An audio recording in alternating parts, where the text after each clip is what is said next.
बात उस अगले कंट्रोवर्सी की जो आज सियासी गलियारे में छाया रहा। जी हां, उत्तर प्रदेश के विधान परिषद की पिक्चर गैलरी में सावरकर की तस्वीर लगने पर सियासी बवाल छिड़ गया है। विपक्ष आग बबूला है। देखिए इस रिपोर्ट।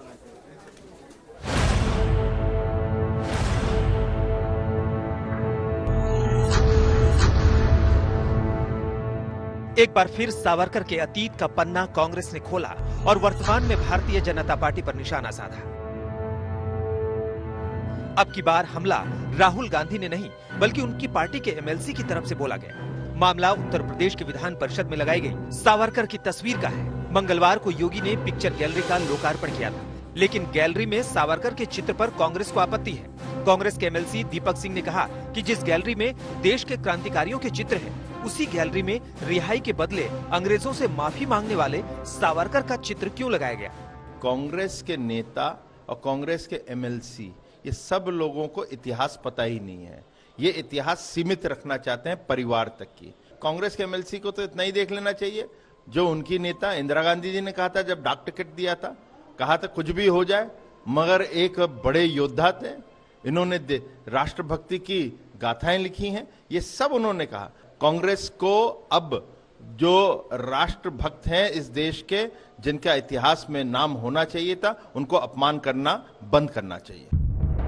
कांग्रेस एमएलसी की तरफ से विधान परिषद से सावरकर की तस्वीर हटाने के लिए परिषद के सभापति रमेश यादव को चिट्ठी लिखी। सभापति रमेश यादव ने सावरकर की तस्वीर वाले मुद्दे पर विधान परिषद के प्रमुख सचिव को तथ्यों की जांच कर कार्यवाही करने का निर्देश दिया है।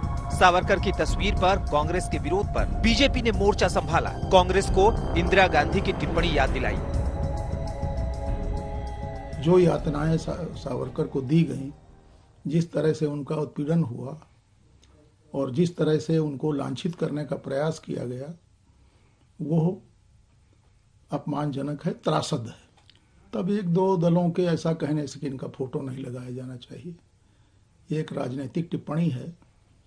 इसे गंभीरता से लेने की आवश्यकता हम नहीं समझते। बीजेपी ने कांग्रेस पर क्रांतिकारी और राष्ट्रभक्ति सावरकर के अपमान का आरोप लगाया, लेकिन कांग्रेस की प्रतिक्रिया नहीं बदली। आजादी के आंदोलन में सावरकर जी की भूमिका को लेकर के पहले से ही गंभीर प्रश्न खड़े हैं। ये अपने आप में सच है कि सेलुलर जेल से उन्होंने कई बार माफीनामे लिखे। ये भी अपने आप में सच है कि माफी मिलने के बाद श्री सावरकर जी को लगातार पेंशन भी मिलती रही। भले ही कांग्रेस के नेता सावरकर के अतीत पर सवाल उठा रहे हों, लेकिन हकीकत ये भी है कि खुद इंदिरा गांधी ने सावरकर के सम्मान में कहा था कि वो वीर योद्धा थे। और तो और इंदिरा गांधी ने सावरकर का डाक टिकट जारी करवाया था। मनमोहन सिंह ने भी सावरकर की विचारधारा का विरोध किया, लेकिन उन्हें महान क्रांतिकारी बताया। अब सवाल है कि आखिर कांग्रेस में इस मुद्दे को लेकर कंफ्यूजन क्यों है? महाराष्ट्र विधानसभा चुनाव के दौरान भी विवाद हुआ था, जब बीजेपी की तरफ से सावरकर को भारत रत्न दिलाने की मांग की गई थी। आपको बता दें कि ये फैक्ट है कि सावरकर ने रिहाई के लिए चिट्ठी लिखी थी। उस चिट्ठी को लेकर कहा जाता है कि सावरकर ने अंग्रेजों से माफी मांगी थी, लेकिन इस दलील के पीछे सावरकर के समर्थक दूसरा तर्क देते हैं। तर्क ये कि सावरकर ने माफी अपने लिए नहीं बल्कि उन सभी राजनीतिक बंदियों को आजादी दिलाने के लिए मांगी थी जो जेल में बंद थे। कुमार अभिषेक, लखनऊ, आज तक।